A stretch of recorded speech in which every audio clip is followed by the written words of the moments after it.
So the joke for the longest time used to be free Shohei Ohtani, free Shohei Ohtani, get him off the Angels. Well, we need to bring that energy into freeing Paul Skeens because, oh my God, the Pirates are bad. The rest of the division looks pretty good though.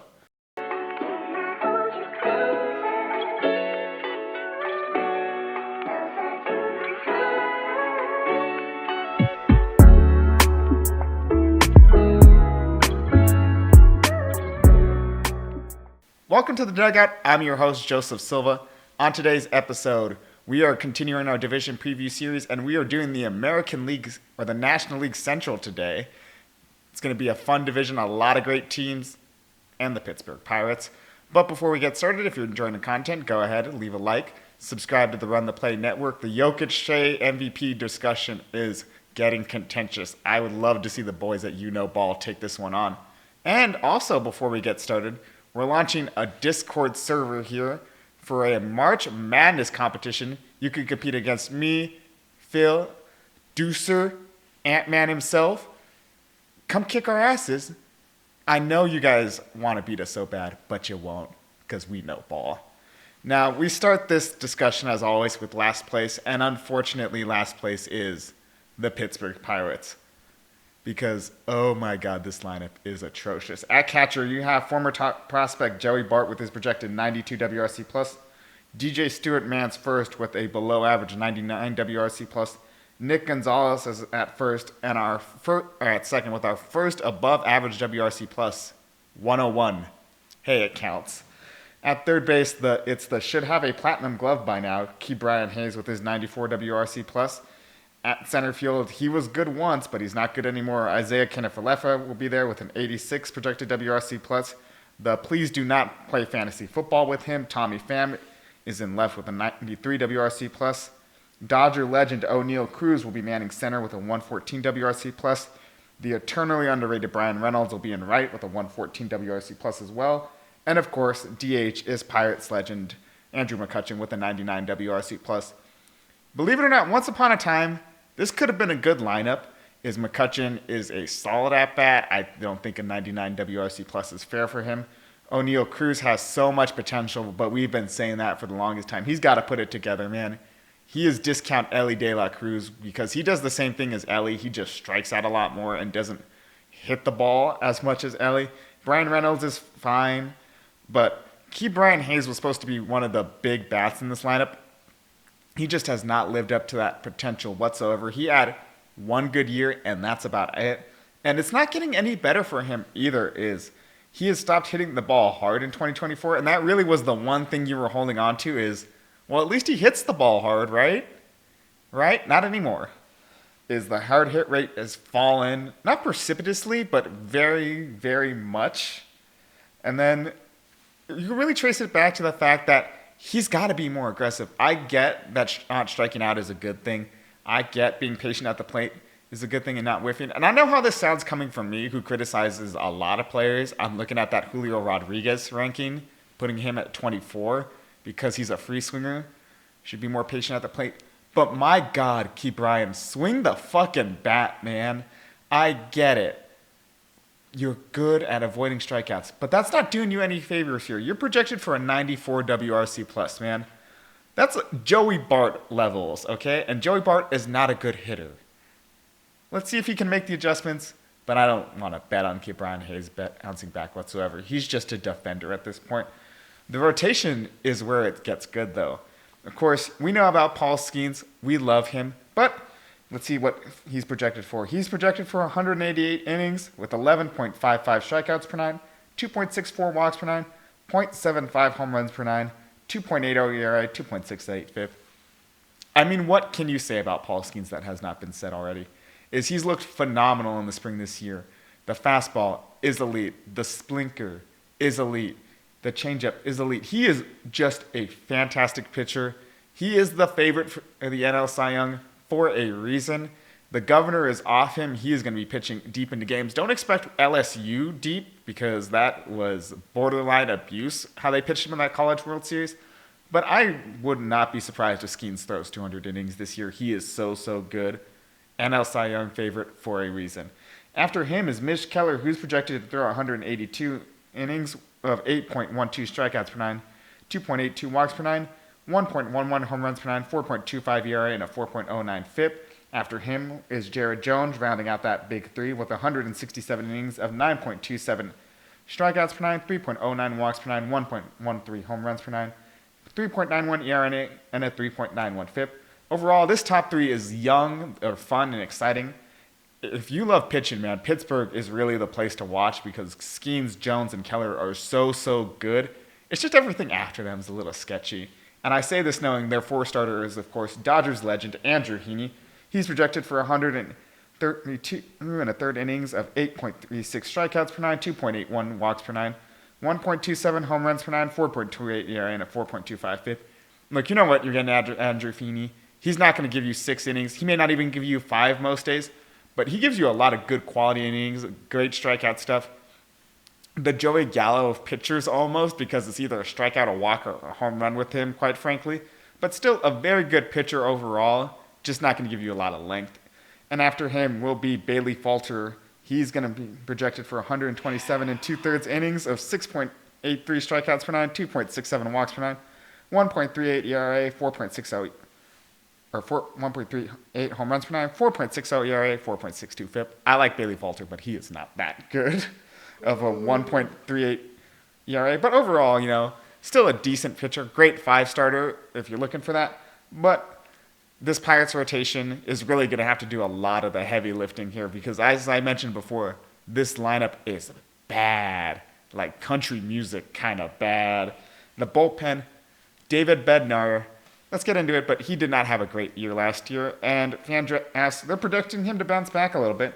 He's projected for 9.63 strikeouts per nine, 3.40 walks per nine, 1.05 home runs per nine, 3.82 ERA, and 3.79 FIP. You can't predict the future, but it really seems like the Pirates should have sold high on Bednar because no one wants him anymore. He blew a lot of saves, like Clay Holmes level of saves. Really lost a lot of the trust from both his manager and the Pirates Nation. Let's see if he bounces back, but I'm not convinced. And, of course, after him will be Dodgers legend Caleb Ferguson, who will want that spot should Bednar falter. He's projected for 9.41 strikeouts per nine, 3.77 walks per nine, 0.84 home runs per nine, 3.60 ERA, 3.70 FIP. Overall, you know what you're getting with Ferguson is he's a very good lefty out of the bullpen. He doesn't have the best stuff by any means, but he knows what to do with it. And I think he is a potential successor to Bednar should he falter in this bullpen. But this Pirates staff, they're good, not great. This lineup is atrocious. We say it all the time. They should have brought someone in. They're not going to bring someone in. You really just enjoy Paul Skeens while you have him because this Pirates team is going nowhere fast, unfortunately. Now, after them, I have the St. Louis Cardinals themselves finishing in 4th place. Yeah, the Cardinals. Now, their lineup consists of not Yadier Molina, but still a very good catcher overall, Ivan Herrera with his projected 116 WRC+, the former best catcher in baseball, at least for the first half of the season, if you listen to me. Wilson Contreras is going to be at first with a 122 WRC+. Nolan Gorman will be at second with a 102 WRC+. Please stop saying he's a Dodger. We're not trading for him. Nolan Arenado will be manning third with a 106 WRC+. The very underrated Mason Wynn will be at short with a projected 106 WRC+. Brendan Donovan mans left with a 118 WRC+. The Japanese-American legend himself, Lars Nootbaar, is going to be in center with a projected 123 WRC+. He's got to hit his ceiling, right? Jordan Walker is going to be in right with a 106 WRC+. And Alec, not Alex, because people do mess that up a lot, Burleson will be the DH with a projected 115 WRC+. Is Fangraphs really thinks this Cardinals lineup is going to hit that potential that all these young guys have shown in the minor leagues for so long? And I can see it with guys like Burleson, Walker, Wynn. I'm not really convinced on Gorman or Donovan, but they've put up good seasons before. But I want to talk about Lars Nootbaar because, man, that 123 WRC+ seems like they are really high on Lars Nootbaar. And I kind of get it. He is very, very patient at the plate. He only chases 16.9% of the time, best in baseball. He walks 12.8%, 98% in baseball. But, he still hits the ball very hard, 91st percentile and hard hit rate. Squares up the ball at the same percentile because he gets a lot out of that small frame in terms of power. I just think he needs to attack the zone more. And again, I know how this sounds coming from me, the just be patient guy. But he's had negative run value every single year of his career on pitches middle, meaning he's taken a lot. He's not really doing damage on it. Just attack those fucking pitches, Newt, and you're going to be a phenomenal hitter. That's the one thing I think he's working on and can tweak. If he does that, man, is he going to be such a great hitter overall. But the thing that's really holding them back, ironically, is the opposite problem of the Pirates. It's the rotation. The ace is Sonny Gray. He's projected for 184 and 2/3 innings of 9.62 strikeouts per nine, 2.50 walks per nine, 0.96 home runs per nine, 3.41 ERA, and a 3.35 FIP. After him is Korean legend Eric Fedde in his 167 innings of 7.72 strikeouts per nine, 2.81 walks per nine, 1.24 home runs per nine, 4.21 ERA, and a 4.27 FIP. After him, it's Farmers legend Miles Michaelis with his 178 and 2/3 innings pitched of 6.47 ERA, 1.70 walks per nine, 1.33 home runs per nine, 4.30 ERA, 4.23 FIP. Andre Payenta is going to be the 4 with 153 and a third innings pitched, 6.63 strikeouts per nine, 3.46 walks per nine, 0.77 home runs per nine, 4.03 ERA, and a 4.12 FIP. And the rotation is rounded out by the disappointing career-wise Steven Matz with 121 innings pitched, 7.94 strikeouts per nine, 2.56 walks per nine, 1.13 home runs per nine, good for 3.92 ERA, and a 4.10 FIP. Really, Gray and Fedde are good arms. After that, it's not great. Yes, I understand Michaelis has great control. He attacks the zone. But he has a very slow fastball, and that's what gets him hit hard. After that, Payenta, fine-ish. I don't really like him that much. And Steven Matz is really known for being kind of disappointing because everyone in that Mets young rotation in the future 10 years ago really had high highs, and Matz has just kind of been there. So really, two decent starters, 3 bad to okay starters. That's not a great rotation it makes. That's what's really holding this team back here. And in the bullpen, man, they do have a couple of good arms in the bullpen. It's the hottest arm of the deadline. Ryan Helsley is the closer. He's projected for 11.35 strikeouts per nine, 3.39 walks per nine, 0.89 home runs per nine, 3.06 ERA, and a 3.16 FIP. What can you say about Helsley, man? He is so good. He's one of those flame-throwing closers that just will strike you out, limits hard contact, fantastic closer overall. And when he inevitably gets traded, Matthew Liberatore should step into that role. He's projected for 8.40 strikeouts per nine, 3.16 walks per nine, 1.05 home runs per nine, 3.79 ERA, and a 4 FIP even. Overall, a lot of great young players on this team. Mozeliak has been always good at finding young talent, and that's really shown in the lineup. Just they are really held back by that rotation because it's going to be a rough season in St. Louis. They're almost there. This should be the last year of mediocre Cardinals before they come back to being the devil magic, the voodoo magic, the oh my God, how are they doing this to me, Cardinals? So enjoy your 1 year of peace, National League, because this is the future of the Cardinals right here in that lineup, and I think they'll be good, just not this year. Now, I'm not buying the Kool-Aid on this team again. I'm not doing it. I got fooled by that promising rotation. I got fooled by that promising prospect core they have in the lineup. I'm not doing it this year. Third is as high as I'm going to place the Reds. I'm cautious on them. Now the lineup, it looks decent. I've captured the high of Tyler Stevenson with his 101 WRC+. Jaime Candelario is going to man first with a projected 98 WRC+. Matt McClain is going to be at second with a 118 WRC+. Dodgers legend Gavin Lux is playing third? Okay. With a 100 projected WRC+. The man, the myth, the legend, the most fun player to watch in baseball, Ellie De La Cruz will be at short with a projected 111 WRC+. Austin Hayes is in left with a 95 WRC+. T.J. Friedelman center with a 102 WRC+. Will Benson in right with a 92 WRC+. And DH will be Jake Fraley with a 103 WRC+. This is one of the few times I'm going to disagree with Fangraph's, overall lineup projection. Is yes, was he not a great outfielder? But no. But at least he has experience out there. is I would kind of put Gavin Lux in left or right because Hayes and Vincent, not great. Move Heimer back to third. Put Encarnacion Strand at first. Lineup's not great, but still looks a little bit better than that because the outfield is horrendous. Is the reason why I was so high on this Reds team is because you look at, De La Cruz, McLean, Stevenson, Steer, Encarnacion Strand, and you're like, oh, this has got so much potential to work if you look at these guys in the lineup.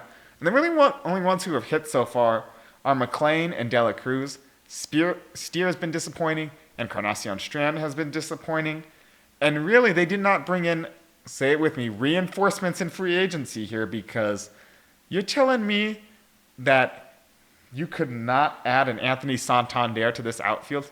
It's Great American Small Park. This dude's hitting 50 home runs in there. But, cheap ownership. It is what it is. The rotation, though, I'm not as high on them as I was last year, but it's still a pretty damn good rotation. Hunter Green lived up to the potential last year, and Fangraphs sees it again this year. He's projected for 172 innings of 10.72 strikeouts per nine. 3.28 walks per nine, 1.43 home runs per nine, 4.17 ERA, and a 4.14 FIP. After him is the perplexing Brady Singer, because why do you trade for a fly ball pitcher when you play in Great American Ballpark? But that's beside the point. He's projected for 170 in the third innings of 8.49 strikeouts per nine, 2.56 walks per nine, 1.31 home runs per nine, 4.25 ERA, and a 4.18 FIP. Nick Lodolo is after him. He's projected for 138 in the third innings of 9.48 strikeouts per nine, 2.87 walks per nine, 1.21 home runs per nine, 3.92 ERA, and a 3.94 FIP. Nick Martinez will be after him with 135 in the third innings of 7.67 strikeouts per nine, 2.46 walks per nine, 1.46 home runs per nine, 4.56 ERA, and a 4.51 FIP. And last but not least, Andrew Abbott will round out this rotation with 135 in the third innings of 8.73 strikeouts per nine, 3.27 walks per nine, 1.60 home runs per nine. Oh my God. 4.67 ERA and a 4.73 FIP. Yeah, this rotation is going to give up a lot of home runs, and it's not just because of the ballpark here. Let's not blame this place. It's bad, but it's not Coors Field bad. But, Hunter Green is always going to be, or for the longest time was, the dark horse to win the NL Cy Young. Had he stayed healthy, I think he had a legitimate case to beat Chris Sale. But alas, he missed the last few months of the year. Brady Singer, fly ball pitcher in Great American Ballpark. Make it make sense here. Nick Lodolo has not lived up to what I thought he was going to be. Martinez is fine. Abbott is fine. But really, this rotation is low floor, high ceiling. I think they're going to end up closer to that low floor than that high ceiling, unfortunately. The bullpen does not look much better, though. Alexis Diaz was bad last year. And Fangraphs kind of sees it happening again this year. He's projected for 9.81 strikeouts per nine, 4.30 walks per nine, 1.35 home runs per nine, 4.49 ERA, and a 4.57 FIP. And the big thing with Alexis Diaz is, yes, the fastball lost a mile per hour of velocity. Yes, he got less strikeouts and whiffs because of it. But the slider, man, that was his calling card. It was so good in 23, and it was so mediocre in 24.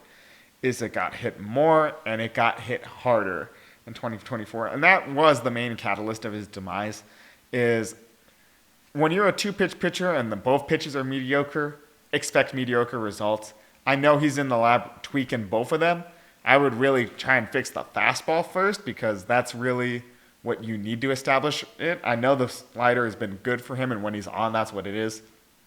But get the fastball right, then work on your slider. Then you can go back to being the best Diaz in your family that closes. And after him is the newly acquired Taylor Rogers. He's projected for 9.7 strikeouts per nine, 3.55 walks per nine, 1.23 home runs per nine, 3.98 ERA, 4.06 FIP. It's heartbreaking the Rogers brothers have been broken up in San Francisco. That's the only good thing about the San Francisco Giants, quite frankly. But he is a much-needed arm and a very lacking bullpen in Cincinnati. He is consistent. You know what you're getting out of him overall year over year. And I think that's exactly what the Reds need, given how volatile that pen is and especially how volatile their closer is.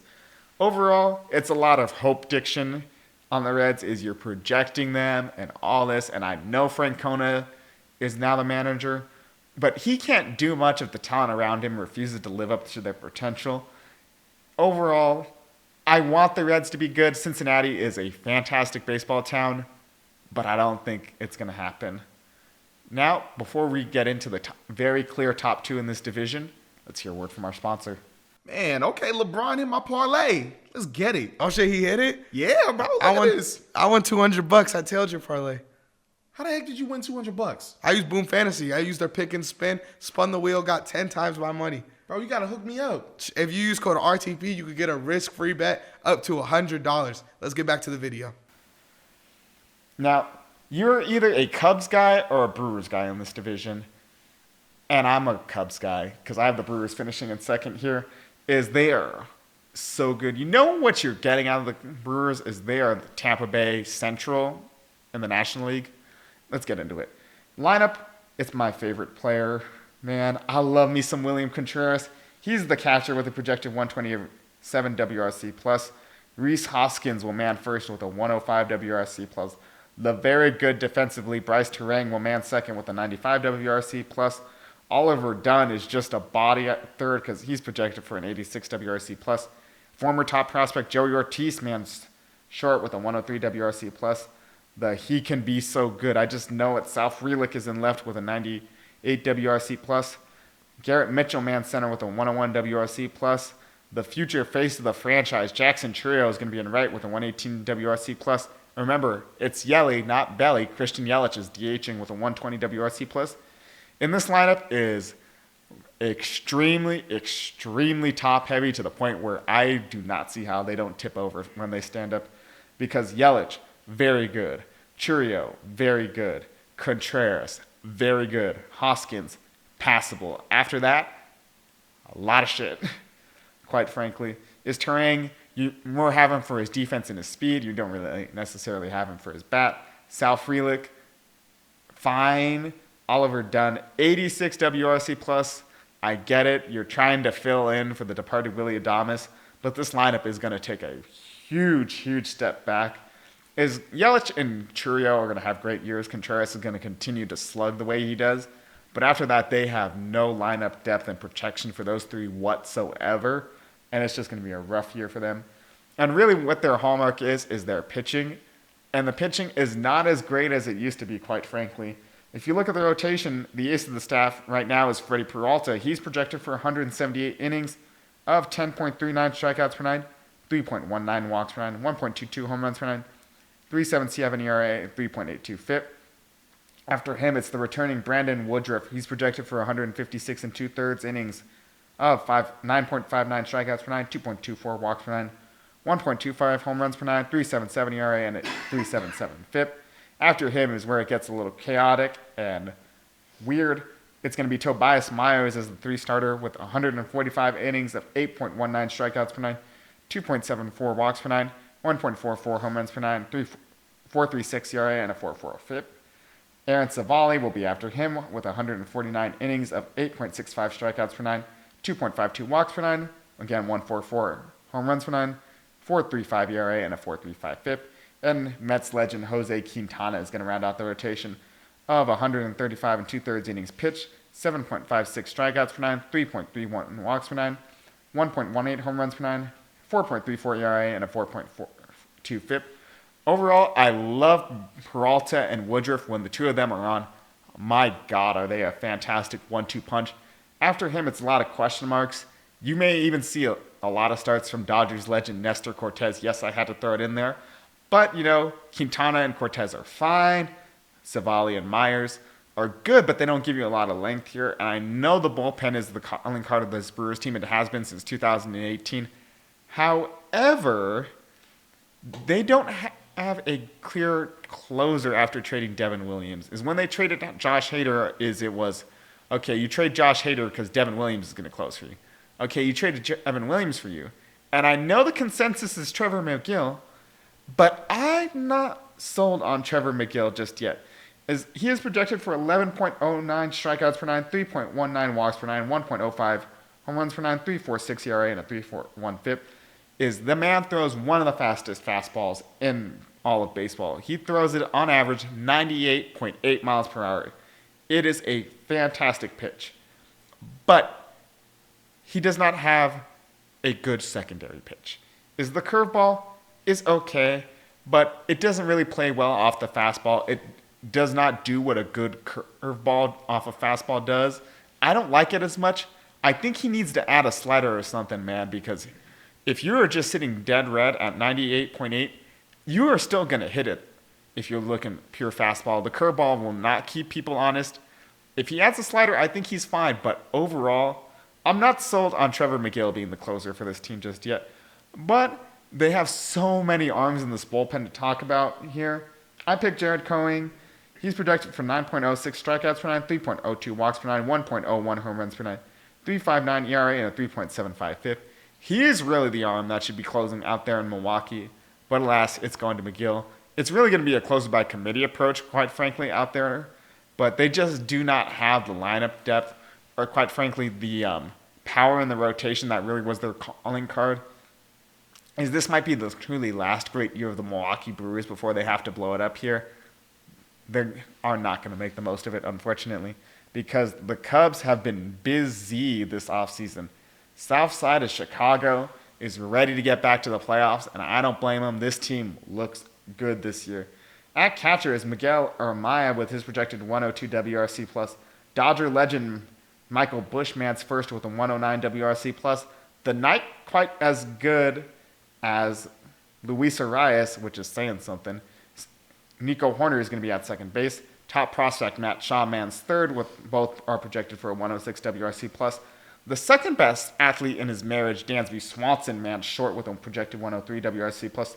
The eternally underrated Ian Happ, man left with a 117 WRC plus. The crazy hair man himself, Pete Crow Armstrong, is in center with a projected 97 WRC plus.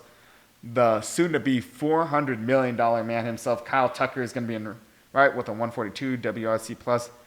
And the alliterative Seiya Suzuki will be at DH with a 121 WRC plus. This club's lineup is so good, man. They really needed a big bat in there because they had Suzuki, who's fine, but after that, Happ is more a top of the lineup guy, not a middle of the lineup guy. Bush had that fantastic start to the year, kind of fell off after that. Corner puts the ball in play a lot, but really doesn't have that much power in the bat. Swanson's more known for his defense than his offense, and Armaya's just projection at this point. So really, they needed a Kyle Tucker in the worst kind of way. They went out and got him, and he really makes this lineup so much deeper, so much tougher to face. And that really is a big thing for Chicago because this rotation, my God, is this a great rotation here. Shota Mike Imanaga is going to be the ace of the staff. He's projected for 179 2/3 innings of 9.12 strikeouts per nine, 1.19 walks per nine, 1.30 home runs per nine, 3.65 ERA, and 3.74 FIP. I complained a lot about Trevor McGill out there in Milwaukee, but he does what they want him to do what Shota Imanaga does. Because Imanaga is 2-3 pitch pitcher, but my God, that fastball is so good. That slider is so good. That's really what drives his success here. The concern was, does the fastball get hit hard? Yeah, it kind of did in the second half, but it's still so damn good. He gets a lot of strikeouts because of it. Coming off a top 3 Cy Young finish in his last full season, Justin Steele will be a fantastic number 2 behind Imanaga. He's projected for 170 innings of 8.78 strikeouts per nine, 2.52 walks per nine, 1 home run per nine flat, 3.57 ERA, 3.62 FIP. Injuries took a toll on Steele last year. I want to see if he bounces back because when he was on, he was borderline unhittable for this team. Great stuff for him overall. Another lefty in this rotation, Jemison Tyone, is going to be up next with 167 2/3 innings of 7.24 strikeouts per nine, 2.17 walks per nine, 1.40 home runs per nine, 4.47 ERA, and a 4.93 FIP. A personal favorite of mine, Matthew Boyd, is up next. He's projected for 134 innings of 8.97 strikeouts per nine, 2.96 walks per nine, 1.24 home runs per nine, 3.93 ERA, and a 3.9 or a 4.09 FIP. And Javier Assad will round out this rotation. He's projected for 138 innings of 7.63 strikeouts per nine, 3.41 walks per nine, 1.23 home runs per nine, 4.43 ERA, and a 4.50 FIP. Overall, these group of arms is the best rotation in the division, one of the best in baseball, quite frankly. Is Imanaga, Steele are a great 1-2 punch. Tyone, Boyd, and Assad back them up very nicely. A lot of great control. Yeah, they will give up a few home runs, but that's kind of what happens when you play in Wrigley is the ball's blowing out, the wind's blowing out. You can't really do anything. You can't knock the ball down, unfortunately. But overall, great stuff. Great command from everybody in this rotation. They are so good. They are really going to do a lot of the heavy lifting here. And at the bullpen, newly acquired Ryan Presley will be closing for this team because he's projected for a 9.47 strikeouts per nine, 2.74 walks per nine, 0.89 home runs per nine, 3.40 ERA, and a 3.36 FIP. Is Presley lost the closer job because Houston signed Josh Hader, but he's still been so damn good, man. He's going to fit in perfectly in this bullpen. And who knows, maybe he might mentor Porter Hodge because Porter Hodge, my God, is the stuff great for him. He's projected for a 9.76 strikeouts per nine, 4.14 walks per nine, 1 home run flat, 3.76 ERA, 3.97 FIP. Hodge just needs to locate the stuff. You say this a lot with these kind of guys, is stuff's good, just needs to locate it here. And that's why Ryan Presley was brought in here. Is he's trusted for the ninth. I think Hodge works a lot better in a setup role. It's a solid bullpen overall. They don't need to do that much work, though, because the rotation will eat a lot of good quality innings for this team. And overall, they're the most well-rounded team in the division. Great lineup, great rotation, good bullpen. There really, or maybe the bullpen, but there really are very few weaknesses in this team. I could see them going far this year. The Cubs are really willing to bring great baseball back to the city of Chicago because the White Sox sure as hell aren't. But let me know in the comments down below. Am I too low on the Pirates? Are the Reds actually going to hit their potential? Let me know in the comments. As always, if you enjoyed the content, go ahead and leave a like. Subscribe to the Run the Play Network. And don't forget on the way out, play ball. Play ball.